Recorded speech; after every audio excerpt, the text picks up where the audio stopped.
I got a phone call from one of my clients and he said that he lost a $6,000 job. So I asked him why. He believes it's because he has 2.4 stars on Google.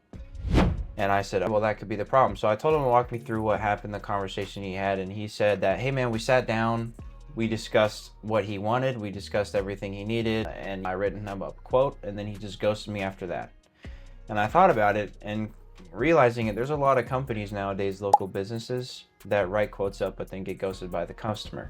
And there's a reason for that. So here's what we did and here's how we fixed it. I've spoken to plenty of business owners and they tell me that they get most of their business from word of mouth and referrals. Whenever those people look you up online, where are they going? Possibly to your Google business profile, their website, possibly their social media. And if there's no content on there as far as what their experience could be like with the company, what are other people saying about it, then all of a sudden, oh, I can trust this place.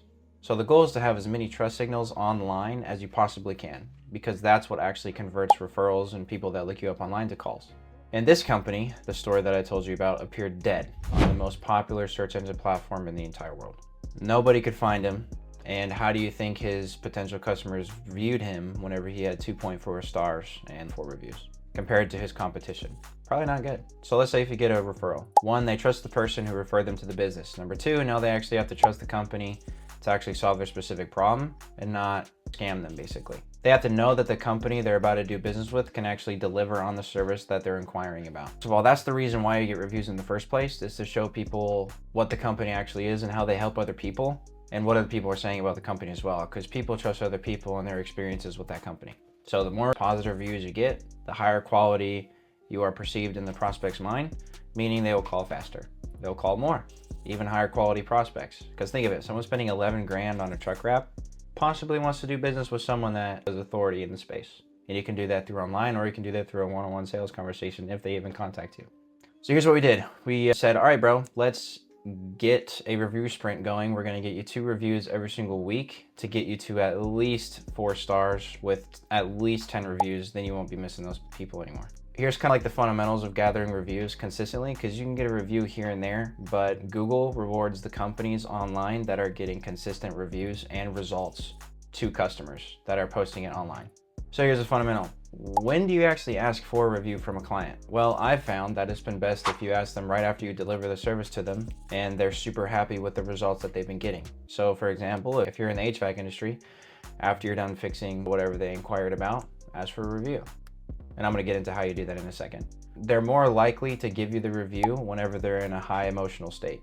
And for previous clients you had that you haven't gotten a review from them, you can just pull up a spreadsheet or however you keep track of them and just dial numbers, which I'll also tell you how.